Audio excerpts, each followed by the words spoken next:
Woody plant proliferation in grasslands issue has been around for quite a long time. If you look at that old literature, people there started talking about the shrubs seem to be making inroads into grasslands. They had a premonition that this could become a problem, and indeed by the 1930s and 40s it was a problem. South America, Australia, Africa, for example, all the major continents have this woody plant encroachment phenomena that have been happening over the last 100 years.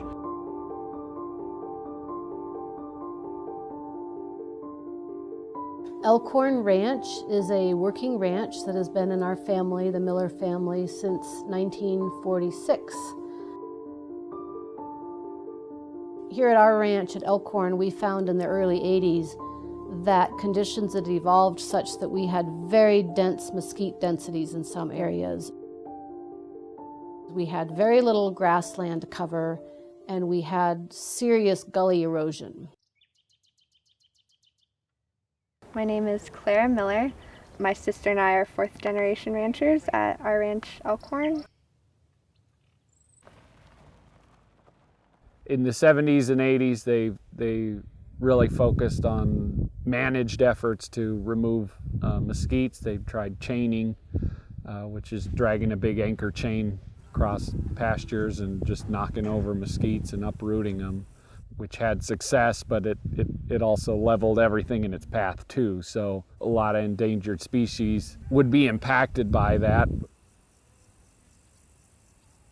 The grasses have a dense network of shallow roots which hold the soil in place, and the structure of that perennial grass captures rainfall and encourages it to infiltrate into the soil, and really plays an important role in watershed function.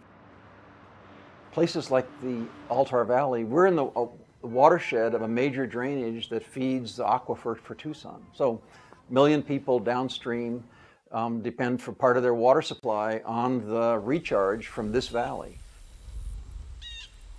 Most of southeast Arizona, call it 150 years ago, roughly when the first big wave of white settlers came into the country was just a sea of grass. Some of the early descriptions of the valleys of southeast Arizona were just open grass from one mountain range to the next. And it was just a rancher's dream, this grass extending for miles and miles. And at the time, they simply didn't realize how fragile the country was.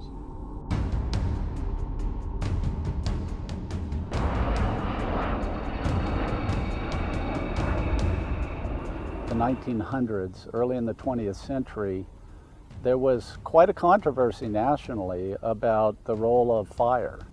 As a result of a large fire in 1910 that burned 3 states up in the northern Rockies, it forced the policy decision to go toward total fire exclusion.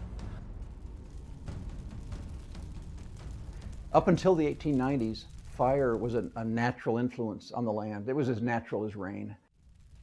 Fire will kill the brush, stimulate the grass growth, release nutrients to improve grass growth. So with fire, we can see a recovery of grassland and maintain that kind of dynamic equilibrium between grasses and shrubs. Excluding fire is ill-advised, and that the application of prescribed fire is a legitimate and most ecologically appropriate and inexpensive tool that we have at our disposal.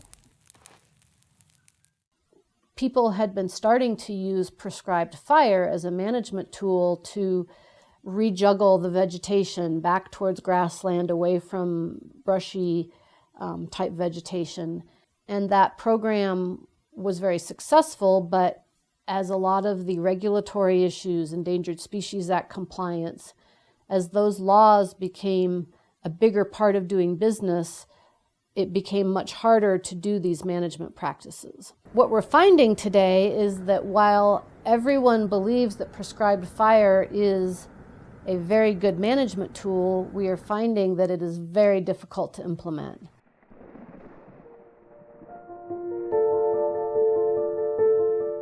The word prescribed means there's a set of conditions within which you can do it. And outside of those prescribed limits, you can't. And so it's very easy in any given year to not have your prescription line up in a way that you can actually do the project. Thank you so much for coming. And Well, I think the opportunity today between having a meeting between the Malpai Borderlands Group and the Altar Valley Alliance was a cross-boundary conversation. Getting the right groups of people together from those two initiatives, very place-based initiatives, plus a few other key resource people, to really tackle their priority issues on fire. And everyone has kind of a piece of the solution, and you can see stuff getting done on the ground. You know, I was sort of retired last night from the evening conversation, and I was thinking, well, I don't know, it doesn't feel like we really have any obstacles. You all have diligently and persistently and doggedly cleared the trail.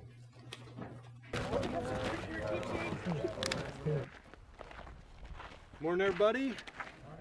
Welcome to Pig Mountain. You're all experienced in this fuel type and terrain. Be cognizant of where you're at and what you're doing. Be paying attention to the fire behavior and the topography. Please be safe and have fun, and realize that you're part of pretty symbolic day as well of trying to get a good prescribed fire going again in southern Arizona. We're going to break here and then we're going to head out here. We're going to start lighting.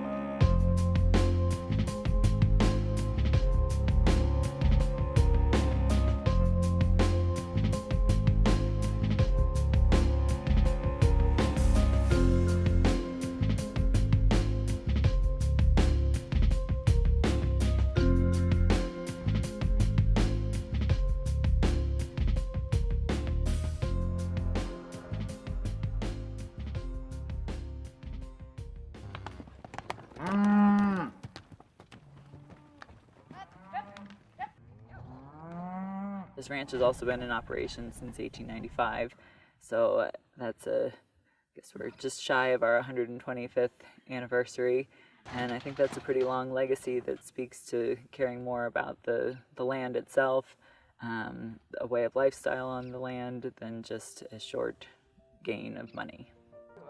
And I feel like when you load it on horseback, we're always getting a better understanding of what the landscape should be, could be, would have been. Conservation of grasslands as an ecosystem type is potentially a worthy goal.